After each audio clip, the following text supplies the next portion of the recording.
Josh, have you ever been told that you suck? Yeah. I've been told that too. And you know what? It's probably one of the best things that ever happened to me. Oh, yeah? We're going to be talking about advertisements. I'm Joe. I'm Josh. You've got questions? You're feeling grounded. That's good. That's good.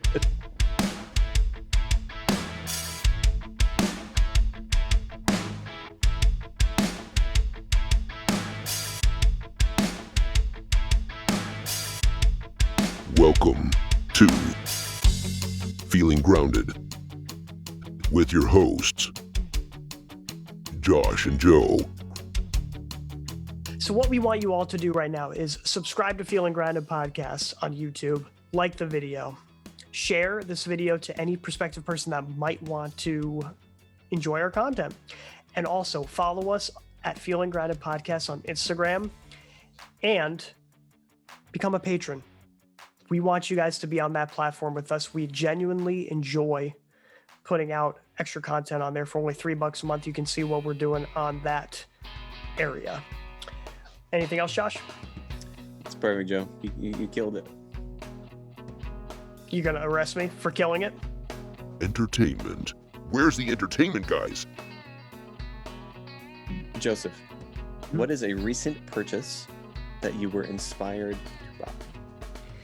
Well, I could say that I was inspired, but also I was probably baited with commercials, to the breaking point. I bought Dr. Squatch's like a 3-pack on Amazon soap. So one that they have here is Bay Rum. Bay Rum. The other one in the middle is Pine Tar, which is probably their best one to a lot of other people. People that like to buy their products. And then you also have Cedar Citrus. Nice. And even right now, still in the plastic packaging and the cardboard packaging, it smells heavenly. Nice. So this might be a worthwhile thing. It's kind of on the more expensive side. I don't regret it because I can afford it, but kind of just goes to show that when you do view advertisements and they get you at some point, maybe it's not the best decision to be making that purchase. Right. Yeah. Impulse buying. Right. Mm-hmm. I'm bad at that. I have to say there's only been a few things that have gotten me. Mm-hmm. Yeah. This is one of the few things. I'm not an impulse buyer at all. Mm-hmm. Pretty conservative with my buying. I would say I'm like an impulse. I do respond through impulses, but I tend not to go into me buying things. It's more I'm going to do this now, or I'm going to do that, as opposed to I'm going to go buy something. Yeah. But do you want to show one of their commercials? Yeah, I'd love to actually. To see what got you. I know I've seen you showing these to me, and I've just seen them online. I'm talking about natural, nourishing, cold pressed hand cut soap for men. Men who use their hands. Men who build things. Men who open the pickle jar on the first try. Oh, men aren't supposed to have soft skin?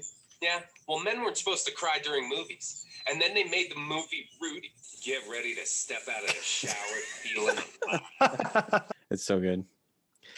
So I did a little bit of digging while I was purchasing said soap. Mm-hmm. I had a feeling that something... these guys weren't being shady. I just had looked up if these actually were good products on YouTube. And I did some more digging, and I'm pretty sure that Dr. Squatch don't actually make the soap that they sell. Okay. I'm pretty sure it's wholesale, but it's still made in America. I'm pretty sure. I think I know where they get it from in the Midwest. Yeah. Oh, I see.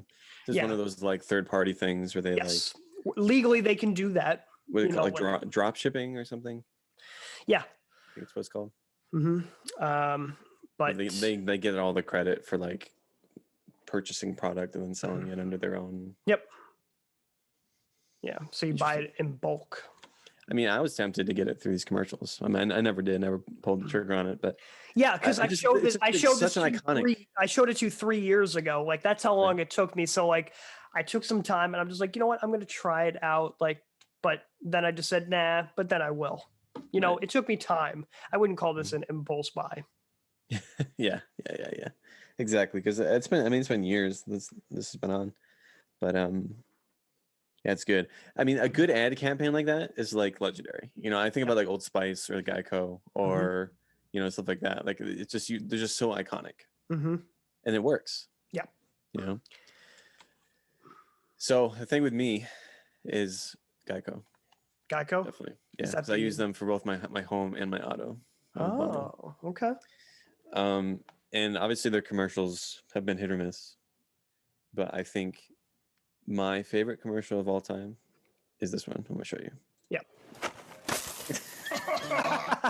How happy are folks who save hundreds of dollars switching to Geico? Happier than Dikembe Mutombo blocking a shot. You know, it was a really like another good one in the in the late 2000s to early 2010s. What's that? Was the freecreditreport.com band. Yeah, you still know the song. Like I can still think of the melody. Oh, I actively wish that band actually had recorded something.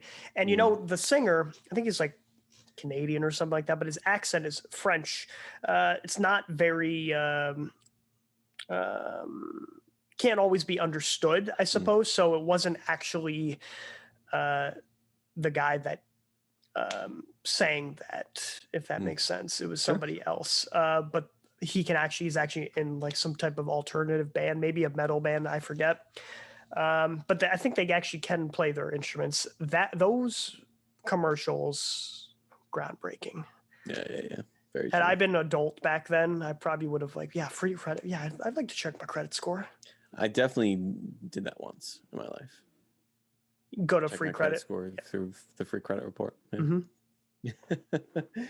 Crazy, which they say you're not supposed to because it affects your numbers. So if you're listening and you don't know that, don't ever check your credit score. Only check your credit score if it's not going to affect it. The thing about ads, you know, they try to do so many things with manipulation. Right. You're going to be richer, smarter, or hotter. Mm-hmm. You know, it's funny, like to boil it down, we're so lame. They're telling us that we have to get something in order to make us not lame. Right. I feel like that kind of stuff doesn't work on me though, because you can clearly see that when that's happening, and it's like that's not true. Like, thank you for making me feel bad, but like it's not gonna work. I'm not gonna. Might not be for you and me, but somebody who's more for somebody else maybe. Yeah. I think about like those, or for something that's like empowering the opposite way, you know, like those Dove commercials, you know, like especially for women to like showing them how pretty they are. Why wouldn't they take something like that that's boosting their self-esteem? Yeah, that's nicer. I guess when it's like a positive thing, that can be good. I always think about like beer commercials. Yeah. Like, not funny ones. Like just like they just show people partying and having a good time, and like they're all together and they're drinking but like the reality is like that's not most, like for the average person, like I feel like that's not the case. Yeah. Like if I'm gonna go to a bar, it's never gonna be like that. Like I'll be like with a friend or maybe two friends, and we'll just be like talking. You know, it won't be like partying and dancing and having the best time of our lives. Well, those are the best conversations. Yeah. Another thing that advertisements do, you know, they make you feel, oh, that's so beautiful. That's nice. Yeah. Advertising potato chips, but you know, the story in the commercial about it is about a girl's wedding or something like that. It makes no sense. Yeah. That's true. Or they'll give you like the backstory, and it's like, well, this is the farm that. And someone just happened to be eating Doritos. Yeah. In the background or something like that. Right. Another thing is, and this is the ultra manipulation, is using celebrities or using like welcome to the club, if you just like your favorite celebrity. Yeah. And that's the thing, you know, they're using the Greek terms like, and this is just classic, you know, ethos, pathos, and logos. You know, ethos has to do with, you know, who are you trusting? You know, are you trusting the celebrity? That's why a company's using them. Oh, I trust the celebrity, I'm going to buy the product. Yeah, but like by association. Yep. Right? Pathos, you know, emotion manipulation, you know, in order to buy some product, make you feel sad or angry. Oh yeah, I'm going to buy this. I'm going to support this thing. And logos, you know, doctors use facts or something like that. Like, oh, In 9 out of 10 dentists agree. Like, yes, yes, it's classic. You know, Dr. Squatch, no celebs, yep, but you have a charismatic person, and you had those two randos just saying it's the best soap in the world, and it's kind of like a welcome to the club type thing, you know, like the rest of us men. Yeah, that's true. And then it tries to make you feel bad because of the stuff that you are using normally. yeah, and then Dr. Squatch seems to be having new ads popping up, you know, of women smelling. You know, they've got as far as they can with those ads that I showed you. I would totally date a man. Yeah, it smells. It smells so good, really sexy. Yeah, it's like, come on. That's what the girl says. Yeah, women smelling it, saying it's sexy. Like, come on. Yeah. Stop. But I mean, it does work for some people, I would say. I mean, obviously, that's why they do it, you know, for the manipulated, you know, people who can be manipulated easily. I always think about like kids. Like kids are it's like a big problem that we see today. Yeah, is the way that companies kind of will prey on children, like prey on like younger people because they don't have the same developmental abilities. Yeah, their whole frontal lobe is not fully developed until mid-20s. Yeah, exactly. And so because of that reality, they get abused hardcore because of this. And now that the world that we live in today, like every kid has a screen in front of them, has a computer in front of them, and is watching YouTube constantly. They're getting ads like this, right? And they get affected by stuff like that. Like it's different because of the developmental whatever, like we're talking about. They don't have the same ability to reason and to logic through. So, for example, if they see a kid who is advertising something, they don't put two and two together that like the company's paying them to then talk this up. So they just say like, wow, like this kid thinks this is awesome, so I need it. Like, yeah. And so there's like a disconnect there. And we're just seeing that now, like even like this past summer, like where people are realizing that like what's happening. Yeah. Because of how many kids are online today. Yeah. Like how much that affects them. Yes. Mentally. Because of these ads. And when you think about it, like the philosophy behind ads, like these people, they're just designed to manipulate. Because it really is like they have like the really intelligent individuals that are like really good in these fields of like psychology and like how do we get them to buy these products. And so instead of just having a witty whatever, they like turn to people who say, well, this is how you get them. And I think that's like crazy. Yeah. You know, and then we see stuff like Google ads, right? Like there's ads everywhere and everything. How do you mean? You can just talk about something and then you'll see ads for it. Yeah. I remember I told you that the phone is always listening. They were able to tell where I was going. And same with Alexa nowadays. Alexa's that way. Yeah. My in-laws, they have an Alexa at their house and it'll show pop-up things for them constantly for stuff that they're talking about. And I like draw attention to it. I remember one morning we were like talking about like, should we get breakfast somewhere? Or like, what should we do for breakfast? And there's an ad that popped up on it that was like, try these 30 different breakfast recipes. And I was just like, that's listening. Like, this is crazy. Do we just not care anymore? I think that's it. I think we're just in a place where everyone is so desensitized to this reality that like people are listening and it's crazy. That is screwed up, man. Yeah. I remember watching have you ever seen that? What's the one that's the Social Dilemma, I think, on Netflix? Did you watch that? No. It's a documentary about the atrocities and horrors of social media and like what they are. Huh. And there's people that are paid to like keep you like your attention on the apps, and like every person has like someone who sees their activity online and like makes it so that they stay through different means. Like they say like, oh well, this person was online for this long and they looked at this thing for this long, and so therefore we need to show them this to get them to stay, because you know like our attention is what pays nowadays. So you're telling me some hypothetical guy or girl, they're looking up some type of product that's maybe that they can barely afford, and that they'll constantly be bombarded by said product or related products, and this could potentially harm them financially or even emotionally because they're being bombarded by it. Or And then that's the person to get, because they're the one that is maybe a little bit weaker to these things, right? that's So I think about that's disgusting. right. I think about my Instagram, right? So Instagram's that way. Yeah. So just by me scrolling through Instagram, like there's someone that says like, "Hey, you, this who sees my activity and says, okay, he was scrolling, he had the phone open for this long, he was scrolling, he looked at this, he stayed here for like 30 seconds and then he moved. So what made him have more attention on this one ad or one video or one whatever?" And then they're going to throw things based on that concept through like an algorithm that they have set up to then say, oh, well, this is what he's interested in, so here we go. You know, it's crazy. And this is all just through advertising and people making money off of your brain. And your vulnerabilities, more importantly. Oh yeah, your vulnerability. Exactly that. Your insecurities sometimes, like they'll attack you for. It's like if I'm talking about, you know, getting healthier or whatever, like then I'll see it. I'll see it on Instagram. There'll be posts of, you know, like the suggested posts will be like people exercising and like different programs and food and the pills or whatever. Yeah, it's crazy. And then after a while, you kind of get a little bit like, I know what they're trying to do. Yeah. And that's why I think everyone should watch that, because people don't realize like how much this stuff affects them, especially social media, like how much it affects you. So after we watched The Social Dilemma, Claire and I deleted everything. We got rid of all of our stuff.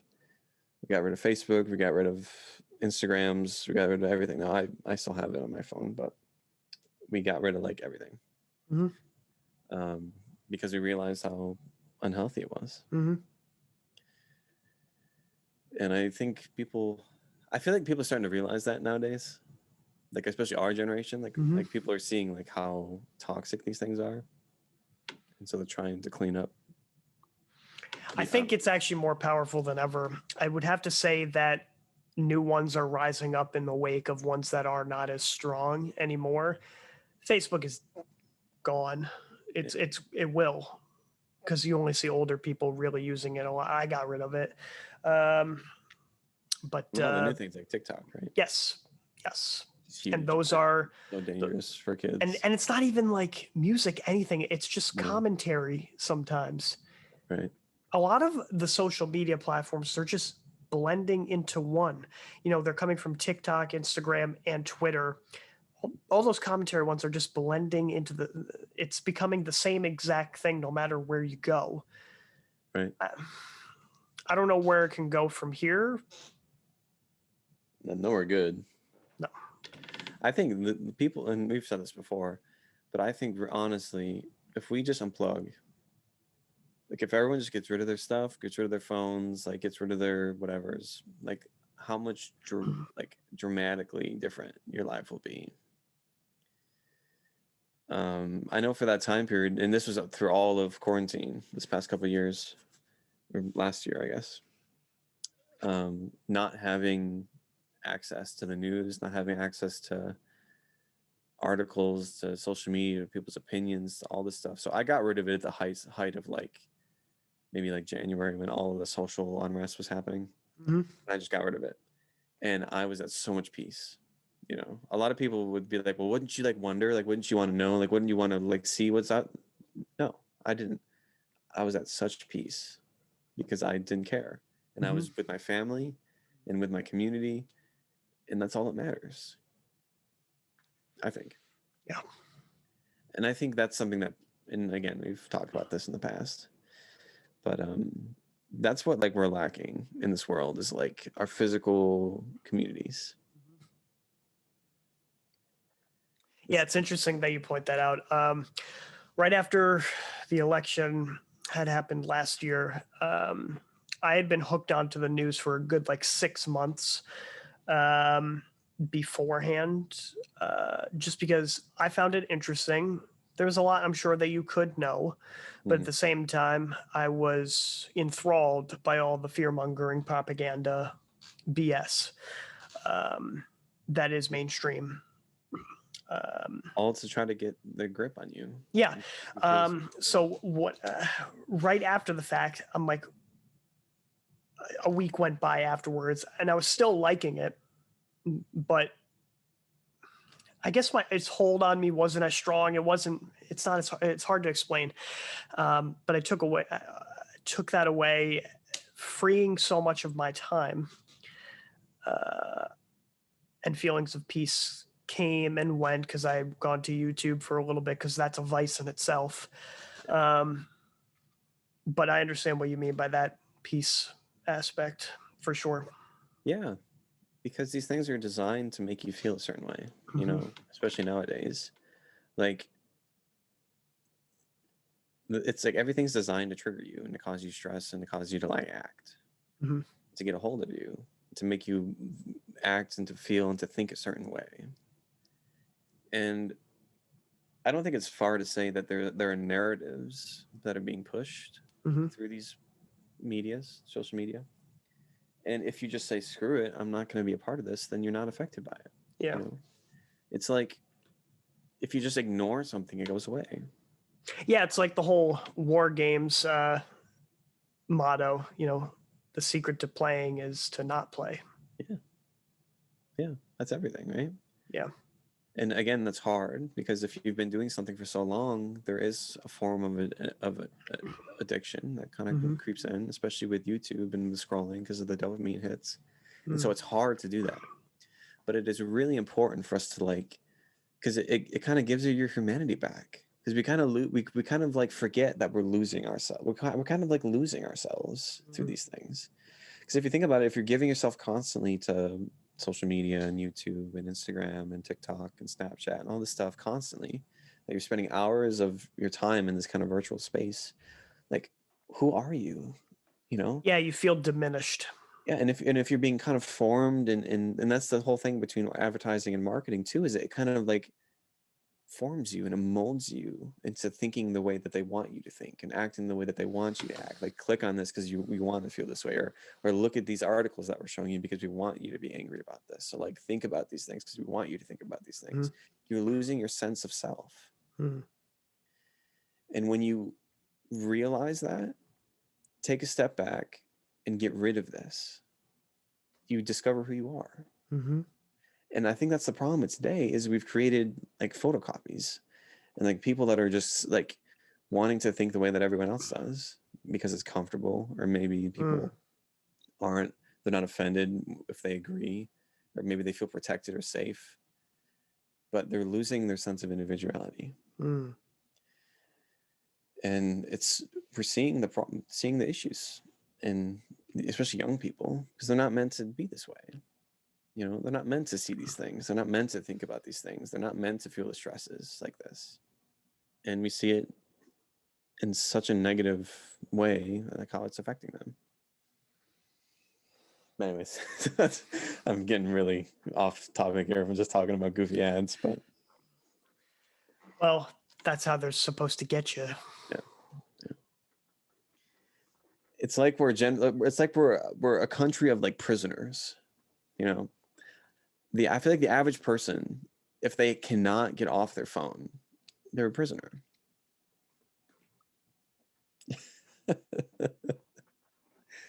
Come at me, bro. Make me feel different.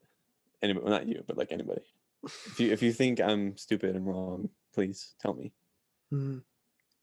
I feel like technology has gone far to the point where it affects who we are.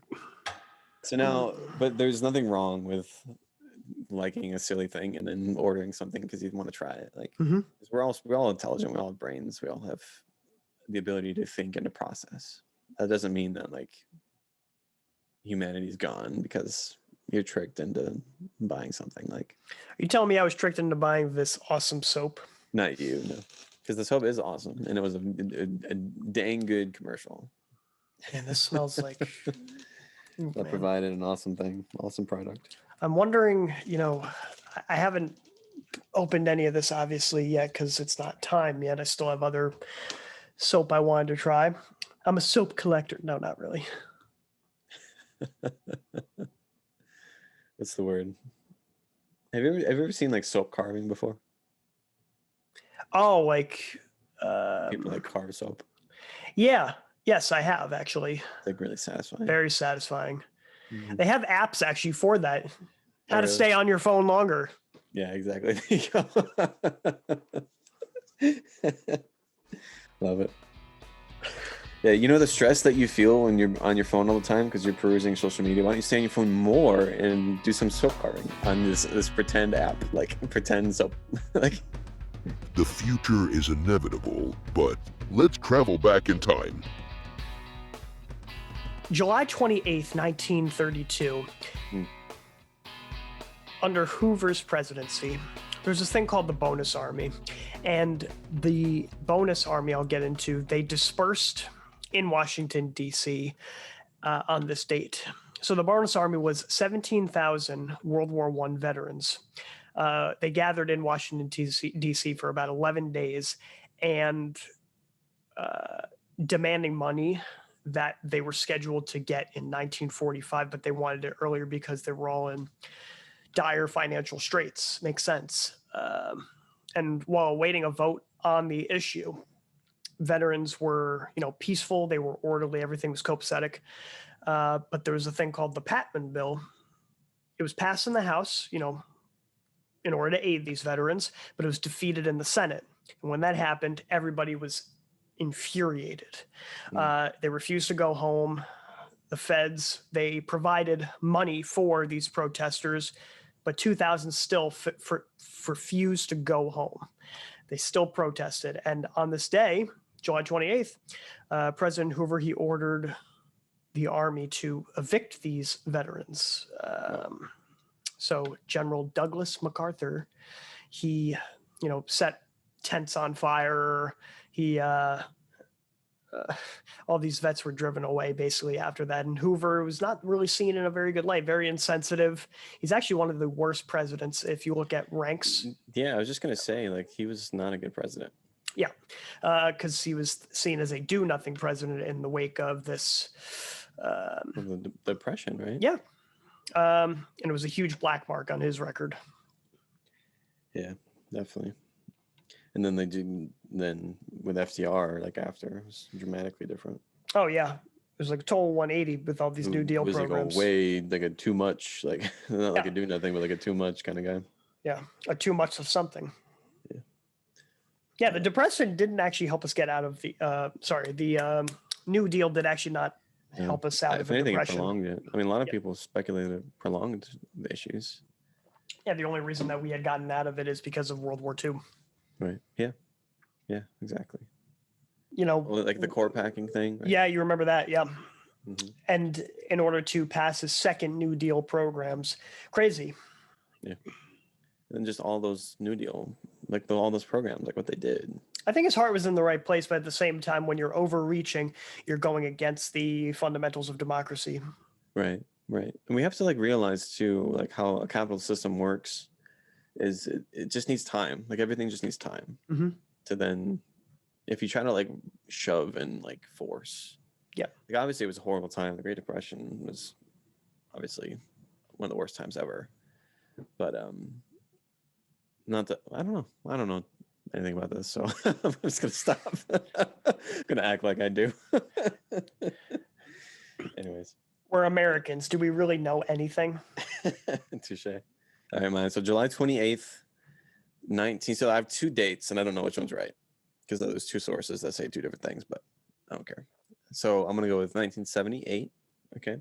July 28th, 1978 was the first ever concert in Watkins Glen, New York, called the Summer Jam. Now, Joe, have you ever heard of the Summer Jam before? No, I've not. So now this was the most heavily attended concert event up to this point. So you've heard of Woodstock, right? 69. Mm-hmm. It was more heavily populated. More people attended this. Mm-hmm. And so it was in Watkins Glen, New York, which I used to live maybe an hour away from there, and I would travel there. It's a beautiful place. Claire and I went there for an anniversary. My dad, grandpa, brother, and I would go camping there every summer. Well, close to there. It's awesome. It's really cool. And they still do the Summer Jam to this day. And so the first one ever had, get this, it had the Grateful Dead, Mm. It had the band, and it had the Allman Brothers. Yeah, that's when the Allman Brothers were sucking. Oh, you think so? Oh yeah, they peaked in '72. Mm. And Well, this might have been 73. I will though. tell you. I will tell you. Oh, it was '73. So there's two. I have 2 dates for this. Okay. I don't know okay. if it was 78 or 73. On the wiki, the Wikipedia says 73, but the this Okay, website says 78. okay. So it might have been in their good time. I thought you said '78. I'm sorry. I did, but Okay. I don't know if it's because I have the 2 dates. So it could be 73 too. Okay. So, I don't know. Because here I am thinking, because it's 1978. What is Greg Allman doing right now? He's knee deep in, I mean, probably both times. He was knee deep in drugs and alcohol. And who was he married to basically around that point in time? Do you know? Think of a female singer, just any female singers at the time. In the 70s. Man, I don't know. You have to tell me. Her name was Cher. You ever heard of her? Cher, really? Cher? Yeah, Oh Cher. my gosh. Greg Allman. Greg Allman. Cher. That's crazy. Did just can you even fathom that? No, I can't. They came out with an album and the first part of the thing is nobody liked them together. You know, Mm. Greg had his fans. Basically, Allman Brothers invented Southern rock, and Cher, you know, Sonny and Cher, they have their TV special or whatever. Mm-hmm.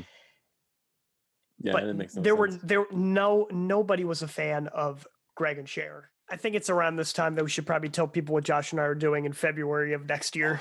That's right. Do it. So John Mayer, we're seeing John Mayer. We actively made fun of him on Sob Rock, but we are still going to see him. The hypocrisy is out of this world. Yeah, we're Well, gonna I see. feel like his live stuff is better. Like I feel like he tends to do more with a guitar live than. Yeah. There is certainly a lot of passion. I do like his band. Yeah, so we're gonna see him in Pittsburgh. Nice. It's gonna be a long drive, but Josh and I have never done a road trip before, And we're gonna do it. and we're gonna do it. I'm excited. So after that concert ends, we still have to figure out a hotel situation. Yeah, we'll figure it out. Yeah, we'll Talk figure that out. about Yeah. it. How do you do it here? Yeah. So let's look up some locations. It's time for Happy Crappy. How you doing, Joe? What'd you do this week? I worked, and I got sick. That's right. Yeah, you got the flu. Yep. Was it? It's not the Rona, right? Oh, not the beer bug. But yeah, because I got a test like same day, just to double check. No, it was not that. It was just regular old flu. That's so interesting to me. Like it's summertime. I feel like that's like a winter thing. What is? The flu, like getting the flu, is like you get it during the winter. Apparently, I don't know. All I know is that I Yeah, felt like a dump flu season. truck. yeah. My parents got it a couple, maybe I don't know, 3-4 years ago, and they got it bad. They were Last time I had the flu was like February of 2019. Wow, crazy. Yeah, I've never had it. I will say. Happily. You ever had a flu shot? I didn't growing up, but since I've been with Claire, she makes me get one. It's like this whole thing. She like coerces me into her office one day, and then she sticks me. Oh gosh. Like actually, like I'm not kidding. You seem like a person that's afraid of shots. No. I can take a shot very easily. Somebody needs to hold your hand. No. as long as I get a lollipop. I will. I need a lolly. If I don't get a lolly, I get a good dum dum. Yeah, some of those flavors are very, very interesting. You got a favorite? The mystery one. I can't take the unpredictability of a mystery. I gotta get like my cotton candy fix. I see. The root beer. Yeah. No. Green. The apple. Yeah, green apple, maybe some lime. Some Lyme's disease. I had Lyme's disease. Really? Twice. What haven't you had, Joe? Twice. Twice? Yeah, and What's the thing with this? it was like when I was 4 or 5 years old. I got Lyme disease. Probably I was playing too much in the woods, and then I fell asleep, and I was in a weird position, and half my face froze. Got Bell's palsy. Oh, you did. Yeah. Yeah. That's not fun. Yeah, so I knew a was couple like that people for in about that, 4 or yeah. 5, 6 months. Had to take some eye drops because half the face was frozen. Then I was better. I could have had a frozen face, right side of my face, like for Yeah. the rest of my life. Yeah, But Lyme's disease is scary. I didn't realize how awful it can be. I don't understand it though. I've been here, right? And my wife's family, they like get ticks all the time. And I grew up in the middle of like farmland where I was like Mm. I'll be like rolling through fields and running through forests like all day. With like parents like shorts check. and t-shirts, and I maybe had a tick like once after like years of doing that. Maybe you had I some never had a tick. pheromone on you that like just detracted bugs away. Like maybe I have such a sweet. No, they would have liked me if I was sweet. Maybe I'm like bitter. Hmm. You Yeah. smelled like butt, Josh. Even That's why. now. Yeah. The BO. Nice. Well, maybe they like those nutrients too. I don't know. Oh, who knows? I don't know. I don't know a tick, so Insects are weird, they're pretty weird, yeah. If you think about it. Could you imagine like spiders the size of this apartment? Oh my gosh. The amount that we have right now, we would be screwed. We would be in trouble. Yeah. Or like ants. You know how many ants there are? Yeah. The amount of those things that would be digging their holes around the entire world, just like guerrilla warfare. Just yeah. What if they were the size their like pinchers. like in the movie Ant-Man? Have you seen Yeah, Ant-Man? yeah. So like at the end when the one gets gets big. What if they're all that size? That would be crazy. I wouldn't know how to live if there's just billions of giant ants everywhere. Oh, I don't even want to think about it. Evolution is one of the weirdest things, but it could be. What are we talking about?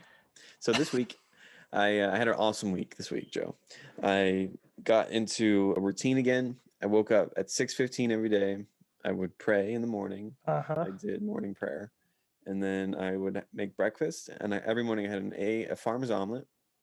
And Claire and I have been exercising, so we work out together. We've been doing strength training, which I'm excited about. Got the weights? Got some weights, and we do that in the evenings. And it's been awesome. It was a great week. Really, really great week. But that was me. It's nice to like be healthy again, to feel good, like you're exercising and eating well. And after you finish the first week of it, it will be smooth sailing. I promise you. Yeah, I hope so. I struggle after. For me, it's always a month. Like after a month, I usually stop doing things. But I'm dedicated, because the thing is, if someone does things with me, because normally I just do everything by myself. Like if I eat well, like my wife will eat well with me too. But exercising, she's never really exercised with me before. She would in college, so I know I'm going to do it because she keeps me accountable. Look, we'll do it together. That's why you always exercise with people. It's like that's true. Yeah, she's way stronger than me. I could see Claire just being the pull-up queen, just like right.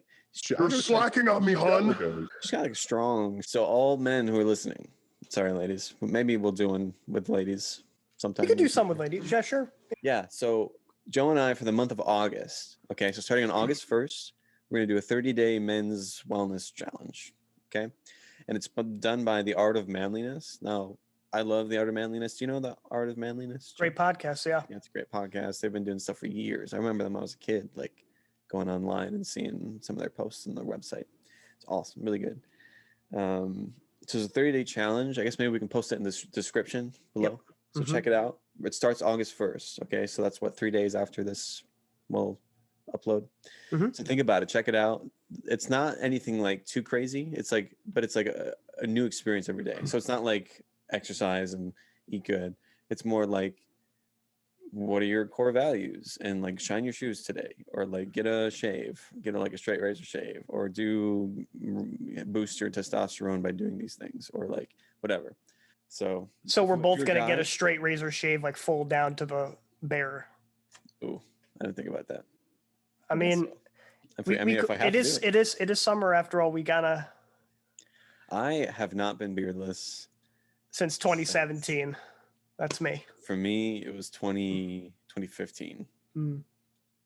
So I don't know. I'd have to think about that. That's a really big commitment. Well, I mean, it'll grow back, but for us, it'll be pretty quick. It would just be. I'll just do my neck. How about that? Just do the straight razor in my neck. Don't wimp out. You would be so shocked, man. I have such a baby face. I remember It's this. disgusting. Yeah, Yeah. I remember. And I've gained a lot of weight since college too, so it's even worse. And that's I'm going to very round. change That's because, right. yeah, we'll see. We're exercising, so it's good. But yeah, so guys, check out the description below. You can do it with us. I want to talk about it as during the podcast as we're doing things and like discuss how it's going and all that. So yeah, we'll do it together. Mm-hmm. Get a group going. All right, let's start off with a crappy first. So as you know, Josh, I was sick for roughly 2 days. Wasn't COVID. I got a test a couple days ago just to double check to see if I needed to take any extra precaution. I've already been vaccinated. And it was a headache, plus also it was probably the flu, congestion, cough, the works. Taking Dayquil when you're sick. This is something I noticed, or at least it was in this instance. When I took it in the morning before going out to work, it felt like an insulin shot. Like after literally just downing that thing, 5 seconds later, I was like, it felt like Limitless, like the Limitless pill. I was seeing clearly. Nice. It was quick. And then at nighttime, I watched Alien, and the coughs were reoccurring. You know, I had already taken Dayquil, and I wanted to set it right, set the nighttime routine right up with NyQuil. Mm-hmm. And my coughs were coming back again, and I came up to the scene from Alien with, you know, the chest burster, and I was like, this is a mistake. This is a mistake. I should not have watched this. I immediately regret this decision. Well, that's clearly you don't have a flu; you have an alien in you. Yeah, could you imagine during this podcast? It's just like burst it out. I'm wearing a white shirt, like yeah, like what's the guy's name? Kane from Alien. Just right. Have you seen you've seen Spaceballs, right? Of course. Hello. Yeah. So that's crap, right? You got sick. You got an alien in you. Yeah, I have an alien in me currently. It'll come out eventually. Yep. It's just, you know, gathering its nutrients, you know. Yeah, that's just living its thing, doing its thing, you know. Parasitic okay. Anyway, so my crappy is was that was pronunciation. I'm trying to pronounce parasitic.